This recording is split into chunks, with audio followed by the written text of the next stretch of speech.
Salam, coucou, bonjour à toutes, j'espère que vous allez bien. Aujourd'hui on se retrouve pour une nouvelle vidéo. C'est une vidéo qui va beaucoup vous plaire je pense, parce qu'il y aura des recettes, il y aura du chocolat, il y aura des pommes, de la cannelle. Enfin vous avez compris, vous allez avoir toutes les saveurs de cette saison. Donc on est entré à la saison de l'automne, et une saison que j'apprécie énormément, que j'aime beaucoup. L'odeur, le parfum extérieur, voilà, il y a d'autres sensations par rapport à l'été, c'est un grand changement. Et j'adore les couleurs que ressort énormément cette saison-ci. Comme vous savez, les feuilles tombent, elles enlèvent leur jolie couleur verte pour arriver à une transition jaune, orangée, puis tomber. Et ensuite vous avez les marrons, vous avez la saison des gourges, des potirons, vous avez une saison de pommes aussi. Enfin c'est vraiment une saison que j'apprécie beaucoup, où certains parfums reviennent souvent. Vous avez les parfums du pain d'épices entre guillemets, les parfums très cannelle, anis, toutes ces épices-ci qui reviennent. Et du coup je me suis dit pourquoi pas vous donner 2-3 recettes sympas pour parfumer votre maison, pour parfumer du parfum tout simplement, ici grâce à vos super recettes. Donc j'ai trouvé pas mal de recettes hyper intéressantes, j'ai chiné sur Google, etc. Et d'ailleurs je voulais faire un pot pourri fait maison, parce que j'adore le pot pourri en cette saison. C'est quelque chose que j'achète énormément, mais malheureusement c'est des odeurs en général que vous achetez en extérieur, qui ne dure pas longtemps, mais c'est vraiment un parfum que j'aime beaucoup. Avant j'achetais beaucoup, vous savez, les parfums odeur pot pourri, ça me rappelle énormément ma jeunesse, et du coup je voulais partager avec vous. Du coup j'ai vu une recette et c'est complètement différent, c'est pas quelque chose de séché, mais vous allez voir que ça va parfumer agréablement votre maison. Faites-le avant que les enfants et votre mari rentrent et vous allez me dire ce que vous en pensez. D'ailleurs le faire juste avant de prendre un super goûter, vous allez voir, vous allez rentrer dans cette ambiance et dans cette période hyper agréable de moments cocooning chaleureux en famille, entre vous, entre vos enfants, devant la télé. J'aurais bien aimé devant une cheminée, nous n'avons pas. Sinon la petite astuce que je vais vous mettre, et vous allez voir vite fait, c'est une astuce que je vous ai donnée l'an dernier durant une routine ménage. Ce que j'aime beaucoup faire quand je veux ce petit moment très agréable, très chaleureux, quand on prend un café moi et mon mari, c'est que je mets sur YouTube tout simplement des vidéos de cheminée. Et oui, vous en trouvez, normalement c'est relaxant, mais c'est vrai que c'est très relaxant dû à la vidéo, et aussi au son du bruit du bois qui brûle, ces petits crépitements, etc. Donc c'est hyper intéressant. Donc n'hésitez pas à aller sur Google, sur YouTube, taper cheminée, et vous tombez sur pas mal de vidéos, vous les mettez, puis ça donne cet petit effet, surtout si votre télé est accrochée au mur, ça vous donne cet effet tout de suite de cheminée, c'est plus chaleureux. Vous faites ça quand vous avez des invités, etc. c'est plus agréable.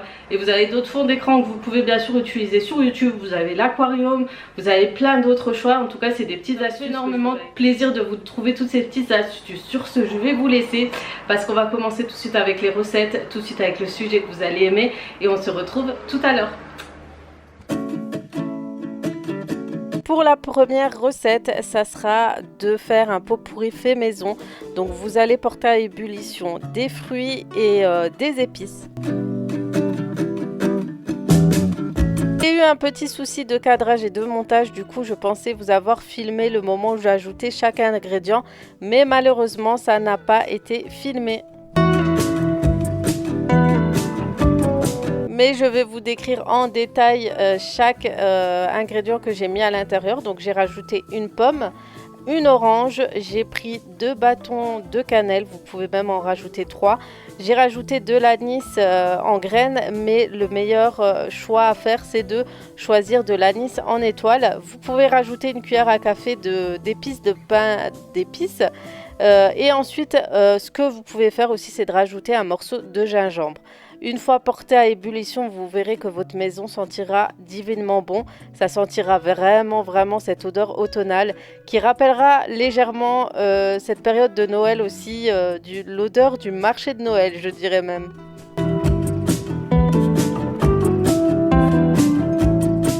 Et donc vous pouvez laisser à ébullition jusqu'à qu'il n'y ait plus d'eau, et ça va sentir partout dans votre maison, et vous le faites quand vous en avez envie, avant que des invités viennent ou avant que votre famille arrive. Donc là je l'ai laissé à ébullition, et ensuite j'ai éteint parce que j'ai dû chercher ma petite dernière. Donc elle est finie plus tôt que les grands, du coup on en a profité pour faire un gâteau aux pommes ensemble.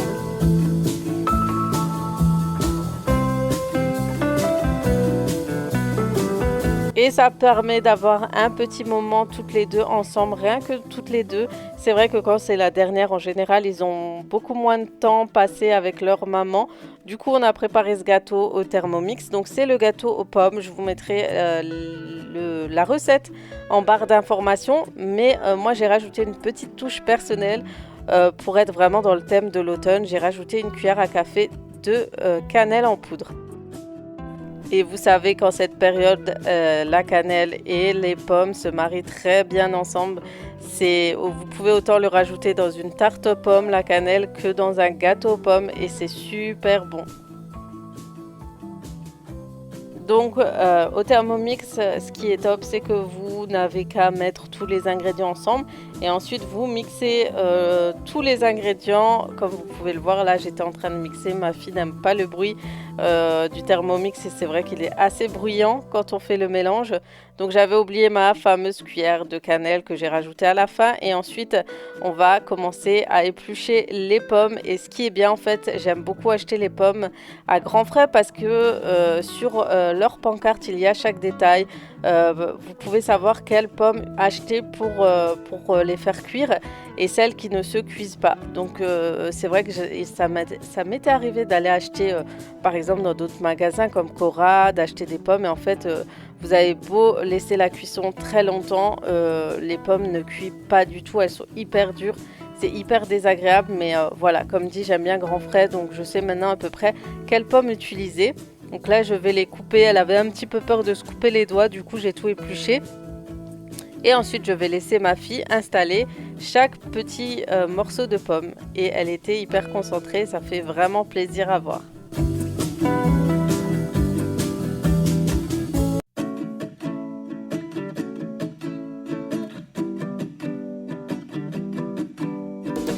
Donc voilà, c'est vraiment des petits moments hyper agréables qu'on peut faire avec nos enfants en cette période où il fait très froid, où il pleut.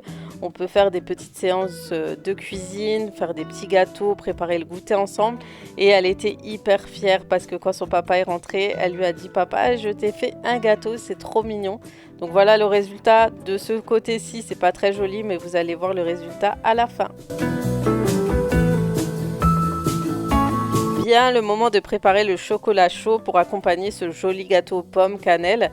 Donc là, je vais mettre des morceaux de carré de chocolat noir que je vais mettre à l'intérieur. Donc il va les hacher et ensuite chauffer pour faire fondre le chocolat.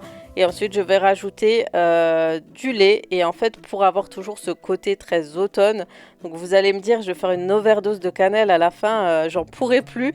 Mais j'ai rajouté des bâtonnets de cannelle et j'ai rajouté aussi, vous savez, les fameux arômes de café qu'on trouve chez Action.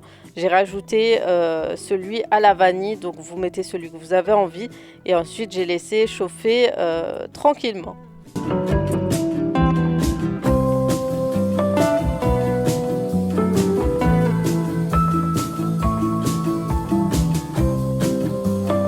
Franchement, quoi de mieux que de faire un bon chocolat chaud à la saveur de l'automne en cette période. Franchement, ça fait pas du bien. Et voilà le résultat de mon chocolat bien fondant et crémeux. Et ensuite, je vais préparer la table parce que tout le monde arrive et on va pouvoir participer à ce petit moment de goûter en famille.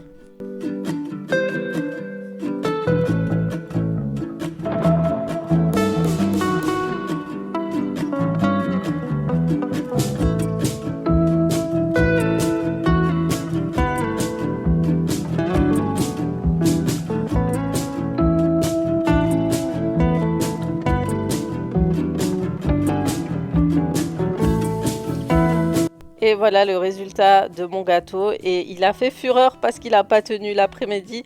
Donc ils ont vraiment tout mangé, ils ont hyper bien apprécié. Donc je leur referai prochainement ce gâteau.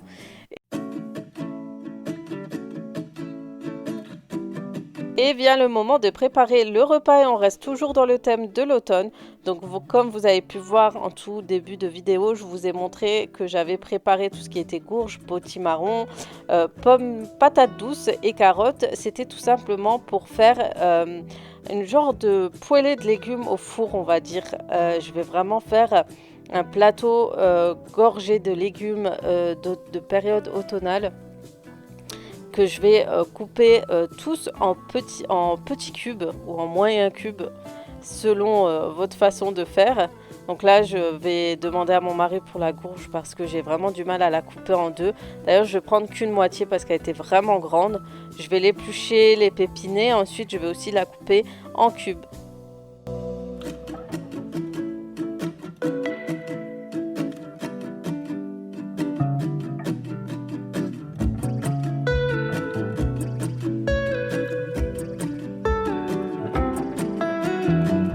Et entre les préparations, j'adore faire mon petit ménage, débarrasser, enlever les épluchures, etc.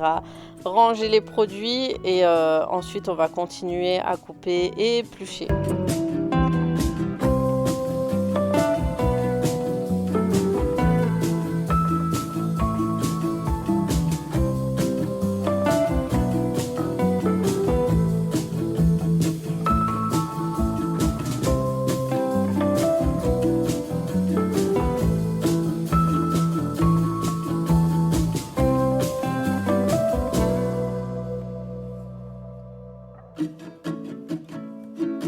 J'ai aussi rajouté 3 moyennes pommes de terre, ça donne toujours un petit plus et ça va donner de la couleur à votre plateau au four, vous allez voir.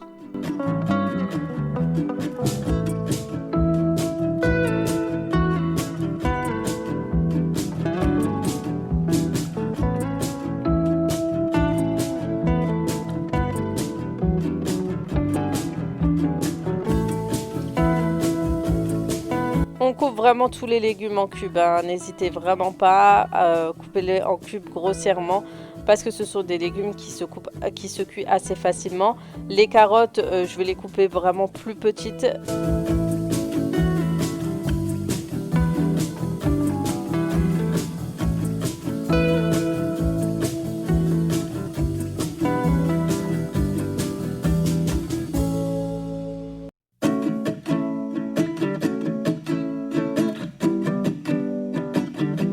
Ensuite, on met tous les légumes dans un plat allant au four et on va les épicer. Donc, je vais d'abord rajouter de la coriandre et du persil haché.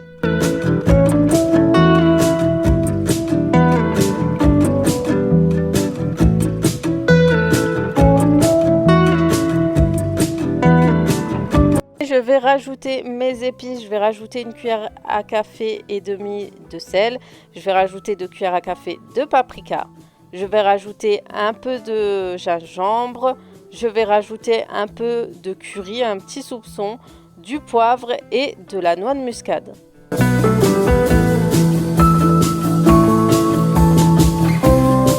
On n'oublie pas de rajouter un bon gros filet d'huile d'olive et on va mélanger tous les ingrédients tous ensemble. On va s'aider bien sûr d'une cuillère en bois.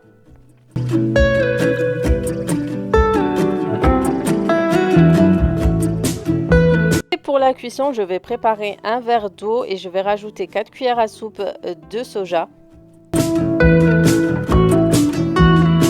On mélange une dernière fois pour que les légumes s'imprègnent bien des épices et de l'eau de soja. Et ensuite, j'emballe le tout dans du papier aluminium et je vais laisser cuire ainsi à 180 degrés pendant environ 25 à 30 minutes.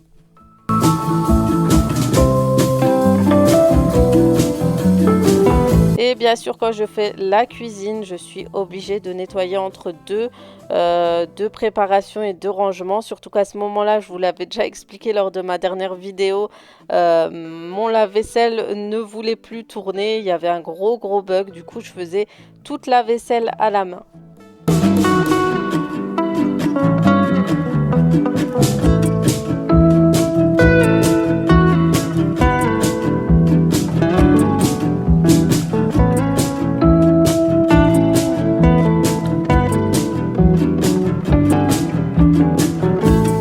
Et oui, ça rappelle des souvenirs et en fait, je m'aidais du lave-vaisselle pour laisser sécher ma vaisselle à l'intérieur.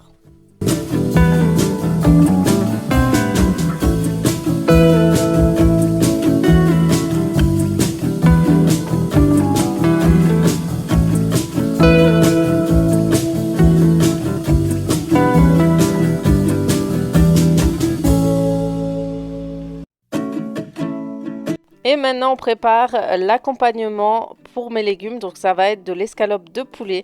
Donc, ça va être comme de l'escalope à la milanaise, en fait. Et donc, je vais mettre 3 œufs, de la coriandre et du persil haché. J'ai mis du fromage râpé parce que je voulais rajouter, en fait, du parmesan. Mais je n'en avais plus. Du coup, on va rajouter du fromage râpé ainsi.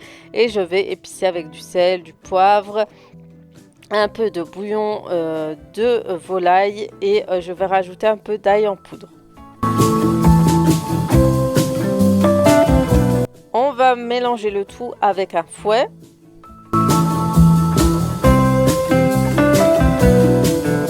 Et je vais préparer une poêle. Je vais laisser un filet d'huile d'olive avec un petit peu de beurre.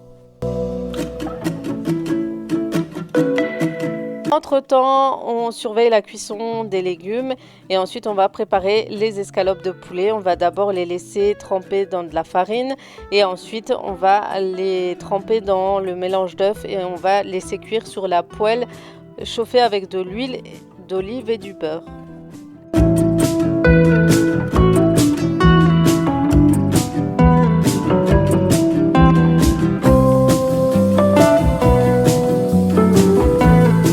On retourne ainsi les escalopes et vous pouvez même laisser cuire tranquillement à couvert.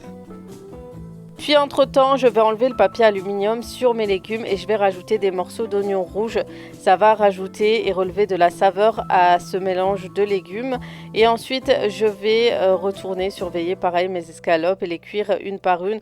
Donc environ, une escalope va cuire environ entre 5 à 10 minutes de chaque côté.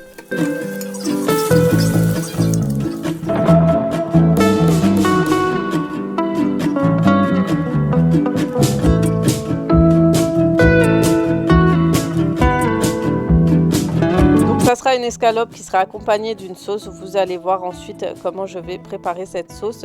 Donc je vais d'abord préparer un bouillon avec 2-3 cuillères à café de bouillon de volaille et avec de l'eau chaude. Donc j'en ai pas mis beaucoup pour l'instant, ça dépend ce que vous souhaitez. Mais c'est vrai qu'il faut en mettre quand même un peu plus de 100 à 200 millilitres on va dire. Et ensuite, une fois qu'on a fini de cuire les escalopes, on va verser le bouillon de volaille dans la poêle. On va rajouter l'ail écrasé, le persil coriandre séché avec un peu de beurre et on mélange le tout.